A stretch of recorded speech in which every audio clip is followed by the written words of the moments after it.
마침내 영화 I Am Legend 2의 첫 번째 세부 정보가 등장했고, 이는 윌 스미스 본인이 직접 공개했습니다.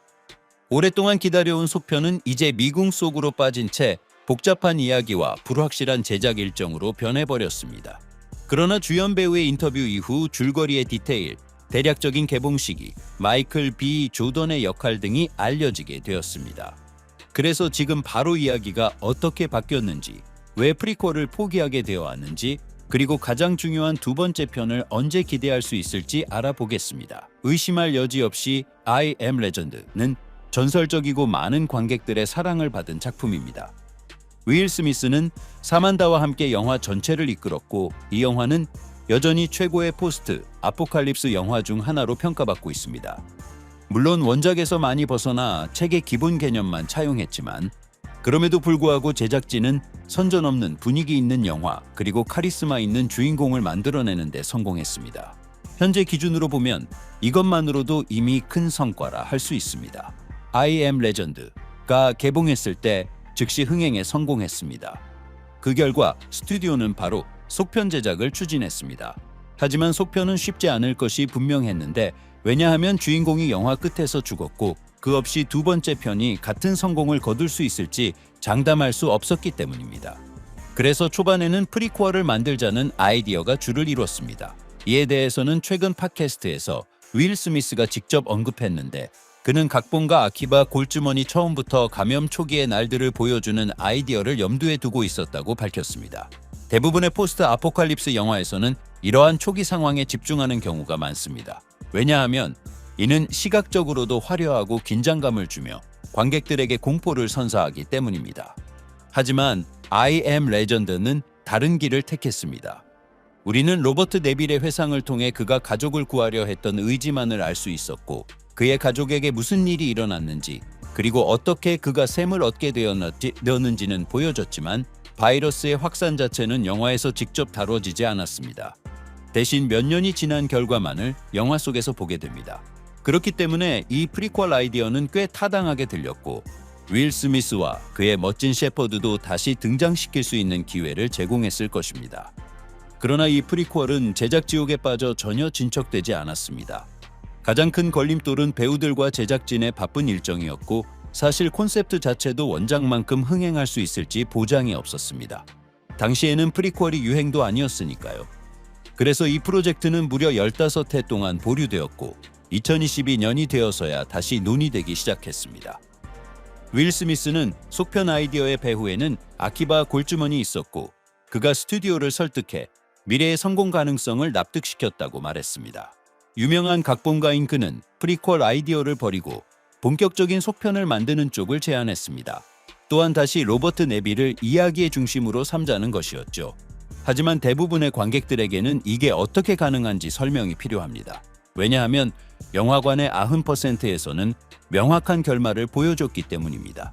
게다가 2010년대 TV 방송에서도 극장판 버전만 상영되었고, 이후 이 버전이 온라인에 퍼졌습니다.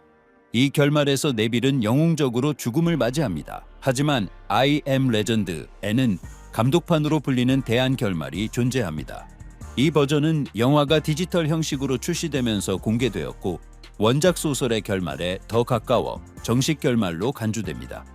골즈먼은 이 결말을 그대로 이어받아 새 이야기로 확장하고, 새로운 주인공에 대한 위험을 감수하지 않기로 결정했습니다. 상황이 도무지 이해가 가지 않는 분들을 위해 아주 간단히 정리해드리겠습니다. 원작 영화의 결말에서는 거대한 감염자 무리가 로버트의 집을 공격하는 장면이 나옵니다. 그는 안나와 그녀의 아들 이튼과 함께 지하 실험실에 갇히게 되죠. 네빌은 바이러스 백신을 개발하고 있었고, 공격 직전 감염된 여성에게 그 백신을 시험하고 있었습니다. 백신은 효과가 있었지만 그는 자신이 그들을 구하려 한다는 것을 감염자들에게 설득하지 못했고, 그들은 분노와 살이에 사로잡혀 있었습니다. 결국 로버트는 자신을 희생하기로 결심합니다. 그는 안나와 이튼을 숨기고 그녀에게 백신을 넘깁니다. 그리고 유리창이 깨지자마자 감염자 무리 속으로 뛰어들어 자폭합니다. 다음 장면에서는 안나와 이튼이 생존자들의 식민지에 도착하여 과학자들에게 백신을 전달하는 모습이 나옵니다. 이로써 로버트 네빌은 인류를 멸망으로부터 구해낸 전설적인 인물이 됩니다. 정말로 영웅적인 결말이며 대부분의 관객이 본 버전이기도 합니다. 하지만 감독판에서는 이야기가 완전히 다르고 주인공에 대한 인식 자체가 달라집니다. 이 버전에서 네빌은 이미 백신을 주입한 감염된 여성을 풀어줍니다. 그러자 감염자들의 우두머리는 조용히 이를 지켜보다가 여성을 데려가고 무리를 이끌고 떠나면서 사람들을 해치지 않습니다. 이렇게 우리는 감염자들이 결코 피해 굶주린 포식자가 아니며 서로를 보호하고 모든 인간을 죽이려 하지 않는다는 사실을 보게 됩니다.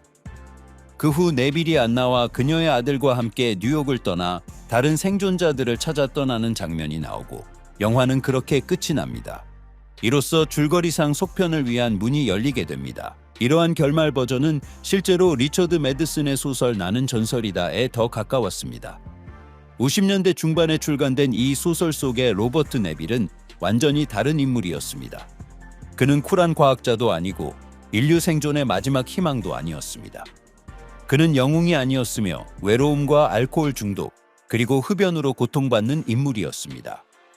이 작품은 악의 본질에 대한 철학적 고찰을 다루고 있었으며 그 본질은 관점에 따라 달라졌습니다. 이 세계의 바이러스는 일종의 뱀파이어 증후군에 가까웠기 때문에 감염자들은 무의식적인 괴물이 되지 않았습니다. 그들은 말을 할 수 있었고 비록 공격적이긴 했지만 서로 협력할 줄도 알았습니다. 네빌은 낮 동안 자신의 집을 방어하고 감염자들을 처치했으며 뱀파이어에 대한 이야기인 만큼 마늘과 말뚝도 사용되었습니다. 그리고 그는 실제로 감염에 대한 백신을 만들겠다고 결심했고 관련 책들을 공부하며 방법을 찾았습니다. 그러나 실제로는 정신이 붕괴되지 않기 위해 그런 목표가 필요했던 것이었습니다. 결국 로버트는 악에 맞서 싸우는 블레이드 같은 존재가 되었지만 결국 포로가 되었습니다. 바로 이때 소설의 진정한 의미가 드러납니다. 감염자들 사이에 갇히게 된 네빌은 그들이 이미 새로운 삶에 적응했음을 깨닫습니다. 세상은 완전히 바뀌었고 그 변화 속에서 유일하게 적응하지 못한 사람이 바로 자신이었던 것입니다. 그는 그들에게 밤의 공포, 모두가 잠든 사이 집에 찾아와 무차별적으로 사람을 죽이는 전설 속 괴물이었던 것입니다. 로버트는 진정으로 전설이 되었지만 피에 물든 잔혹한 전설이었습니다. 이 사실을 깨달은 그는 세상을 위해 자신이 떠나야 함을 받아들입니다. 영화에 대한 결말은 분위기 면에서 소설과 유사하며 감염자들에게도 감정이 있으며 단순히 살육 본능이 아니라는 점을 보여줍니다.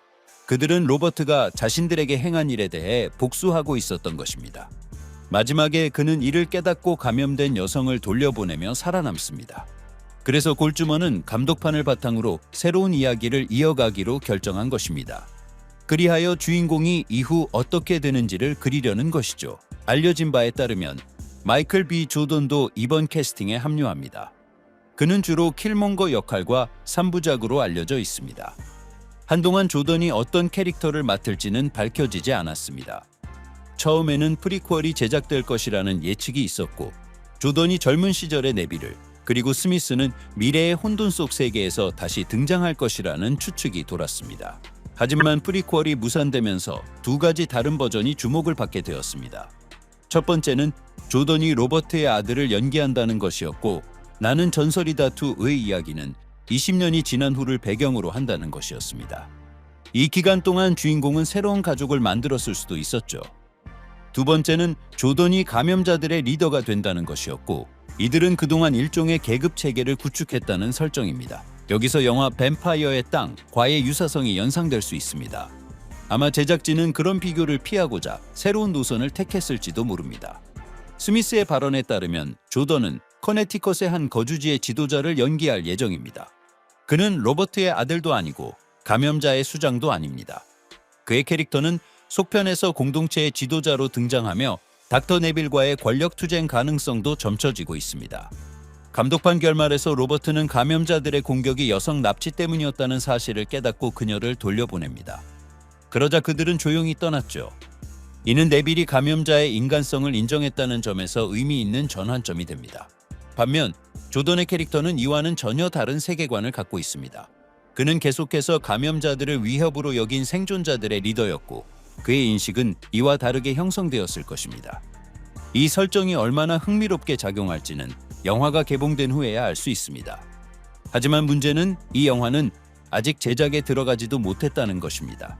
감독 프랜시스 로렌스와 아키바 골즈먼은 나는 전설이다 속편 제작을 위해 다시 협력하게 되었고, 이 외에도 키아누 리브스와 함께하는 또 다른 프로젝트가 남아 있습니다. 그것은 바로 의 두 번째 편입니다. 두 프로젝트 모두 최근 몇 가지 개발 소식이 있었고 각본 작업은 진행 중이며 배우들 또한 역할 복귀에 긍정적입니다. 팬층도 두 영화 모두 탄탄하고 두 속편 모두 워너브라더스 소속이기 때문에 어떤 프로젝트가 먼저 승인받을지는 아직 미지수입니다. 나는 전설이다 2의 개봉 시기를 묻는 질문에 대해 스미스는 조심스럽게 침묵을 지켰습니다. 이는 그 역시 촬영 시작 시기를 아직 모른다는 뜻이겠죠. 그러니 인내심을 갖고 기다릴 수밖에 없습니다. 왜냐하면 모두가 그 속편을 보고 싶어 하니까요. 하지만 아무리 빨라도 개봉은 3년 후가 될 것입니다. 한편 회의론자들은 나는 전설이다의 속편이 필요 없다고 말합니다. 속편은 원작 영화가 지닌 고유한 분위기를 잃게 만들 수 있기 때문입니다. 로버트 데빌과 샘은 영화 대부분을 폐허가 된 뉴욕에서 살아남으려 애쓰며 보내는데 이 점이 고유한 분위기를 만들어냈습니다. 사람들의 정착지가 등장하는 두 번째 편은 분위기적으로 완전히 달라질 수밖에 없습니다. 이런 점에서 프리퀄이 훨씬 자연스러웠을 것이라는 말도 있습니다. 하지만 결국 중요한 것은 이 프로젝트에는 스미스가 있고 조던이 있으며 원작을 만든 각본가와 감독이 다시 참여하고 있다는 점입니다. 그렇기에 속편이 기대에 부응할 가능성은 분명 존재합니다. 자, 이제 여러분의 생각을 댓글로 남겨주세요. 나는 전설이다 2는 정말 제작할 가치가 있는 영화일까요? 아니면 단지 첫 번째 영화의 명성을 이용해 돈을 벌려는 시도일까요? 그리고 조던의 캐릭터 설정은 어떻게 보셨나요? 차라리 감염자의 리더로 나오는 편이 더 낫지 않았을까요? 오늘은 여기까지입니다, 친구들. 곧 새 영상에서 또 만나요.